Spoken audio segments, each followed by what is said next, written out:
When someone asks where dreams begin, sometimes the answer goes all the way back to childhood.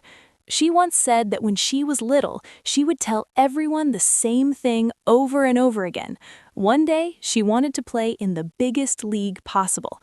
Back then, people mostly talked about the NBA, and that was the stage she imagined in her young mind. But life has a beautiful way of opening doors you didn't even know existed. By the time she reached college, the WNBA had become a real path, a real opportunity. And when she realized that dream was actually within reach, she didn't just feel excited, she felt like she had finally arrived where she belonged. On the court, she wasn't just another player, she was powerful, determined, and full of heart. Every time she stepped onto the hardwood, you could see the fire in her eyes. The crowd would rise as she fought through defenders, laid the ball in, and celebrated with her teammates. That energy defined the career of Cara Braxton, a two-time champion whose presence left a mark on the game and the people around her. For 10 seasons, she battled, competed, and proved that passion can carry you further than anyone expects. One of the proudest moments of her journey came after winning a championship in 2008, a moment so big it took her and her team all the way to the White House. Standing there, representing the sport she loved, meeting President Barack Obama, it was more than a celebration.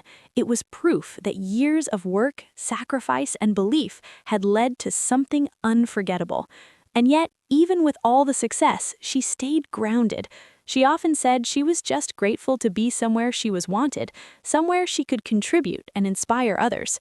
Her career took her across several teams, including the Phoenix Mercury, before she eventually finished her professional journey with the New York Liberty in 2014.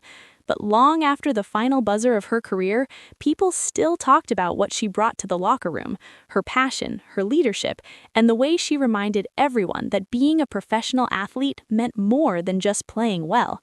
Kids were watching, future players were learning from her example, and she embraced that responsibility with pride. Then came the heartbreaking news that shocked the basketball world. At just 43 years old, her life was suddenly cut short. Reports say she was involved in a tragic single-car accident near Atlanta, the place she called home with her husband, Jarvis. And in moments like this, the wins, the highlights, and the championships fade into something deeper. The memories of the person she was, the family she loved, and the legacy she leaves behind. Her story continues through the people closest to her. She shared an unbreakable bond with her twin sister Kim, with whom she once played at the University of Georgia. Imagine two sisters chasing the same dream together, pushing each other, growing together through the game they loved. That connection never faded. And perhaps the most emotional part of all is the role she played as a mother. Her son Galani carries that same competitive spirit. Before his big national championship run in 2024, she stood on the sidelines, cheering, encouraging, and sharing the lessons she had learned from her own championship moments. He later shared that she always told him the same thing: go hard, know your goal, and never hold back. Those words weren't just advice, they were a piece of her spirit that will stay with him forever. Because in the end, the true legacy of a player like her isn't only the banners, the trophies, or the games she won, it's the inspiration she left behind, in her teammates, in young athletes watching, and in her family who continue carrying her strength forward.